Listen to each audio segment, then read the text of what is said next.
So এই ক্যান্ডেলটা close হলে আমি টাপে ট্রেড করে দিব। আমি চেষ্টা করবো এখান থেকে দেখি কয়টা ট্রেড করা যায়। প্রথম ট্রেড চলছে আমার, আমি চেষ্টা করবো একটা ছোটোখাটো একটা কম্পাউন্ডিং করার জন্য আজকে নির্বাচনের দিন। আচ্ছা, অনেকে আমাকে ইনবক্স করেন যে ভাইয়া আপনি তো এত ভালো ট্রেড করেন, তাহলে এই $10-20 ট্রেড কেন করেন? ভাই আমি খুবই গরিব ট্রেডার, আমি এরকম বড় ট্রেডার না, তো যে কারণে আমি আসলে $10-20 ট্রেড করি। আর সেকেন্ড কথা হলো ট্রেডিংয়ের কিছু নিয়ম আছে, আমি নিয়ম মেনে ট্রেড করি ভাই, আমি নিয়মের বাইরে ট্রেড করি না, ডিসিপ্লিনের মধ্যে ট্রেড করি। আর আমার এত লোভও নাই, ঠিক আছে? সো এই ক্যান্ডেলটা ক্লোজ হয়ে যাবে, আমি এখান থেকে মানে যে কয়েকটা ট্রেড করি সবগুলো আপে ট্রেড করব, আমি ডাউনে ট্রেড করব না।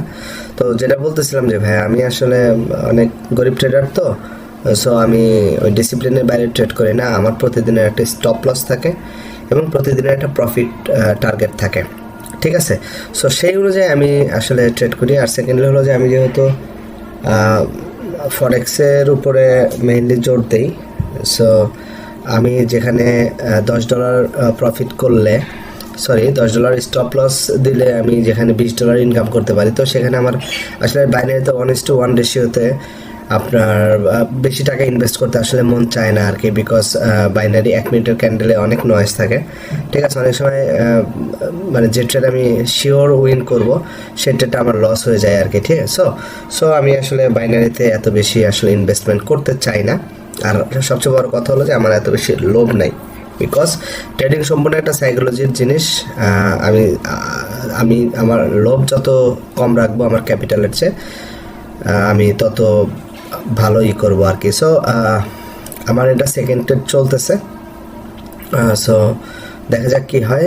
ফাইনালি হয়তো উইন করব, উইন না করলেও অসুবিধা নেই, উইন না করলে ট্রেড করা বন্ধ করে দেবো, বিকজ আমার এত লোভ নাই আর কি। সো আমি এই ট্রেডটাও একটা আপে ট্রেড করে দেবো, আমি অ্যামাউন্টটা চেঞ্জ করে নিলাম।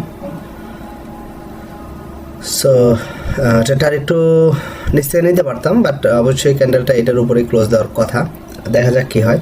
ট্রেডিংয়ে কোনো জিনিসই 100% না, এটা জাস্ট আমার একটা প্রেডিকশন করে ট্রেড করি। অনেক সময় উইন হয়, অনেক সময় লস হয়, আর ট্রেডিংয়ে লস লাভ থাকবেই। সো আপনারা যারা ট্রেডিং করেন তাদেরকে বলবো যে ট্রেডিংটা অবশ্যই আপনারা আপনার যে ক্যাপিটাল থাকবে, ক্যাপিটাল অনুযায়ী আপনার অবশ্যই একটা পার ডে স্টপ লস এবং প্রফিট টার্গেট করবেন আর কি। সো এরপরে আমি অ্যামাউন্টটা চেঞ্জ করে নিলাম, আমি সুযোগ পেলে আরেকটা ট্রেড করবো।